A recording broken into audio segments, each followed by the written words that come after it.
తిరుమలలో AP SAAP chairman Ravinaidu Lokesh పాదయాత్ర మొక్కులు తీర్చుకున్నారు.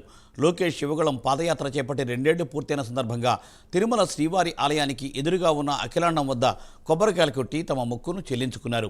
తిరుమల శ్రీ వెంకటేశ్వర స్వామి వారిని దర్శించుకున్న లోకేష్ 2023 జనవరి 27వ తేదీన కుప్పం నుండి యువగళం పాదయాత్రను చేపట్టారు.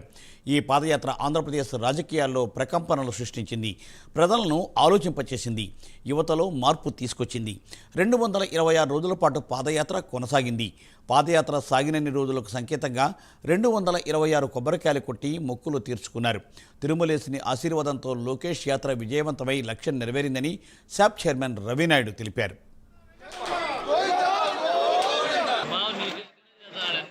వెంకటేశ్వర స్వామి పాదాల చెంత లోకేష్ గారి యువగళం పాదయాత్ర ఈరోజు మొదలైంది.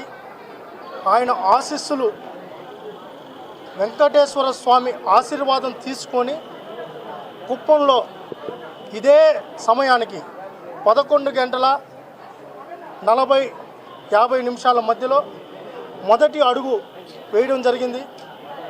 ఇది ఒక పెను సంచలనంగా లోకేష్ గారి పాదయాత్ర అనేక ఆటుపోట్లు, అనేక ఇబ్బందులు, ఎన్ని ఇబ్బందులు పెట్టినా, ఏమి చేసినా, చివరకు తండ్రిని అరెస్ట్ చేసినా, ఆయన్ని ఇబ్బందులు పెట్టినా కేవలం ప్రజల ఆశీర్వాదం, స్వామివారి ఈరోజు కలియుగ ప్రత్యక్ష దైవం శ్రీ వెంకటేశ్వర స్వామి ఆశీర్వాదం వల్లనే ఈ పాదయాత్ర దిగ్విజయంగా పూర్తయింది.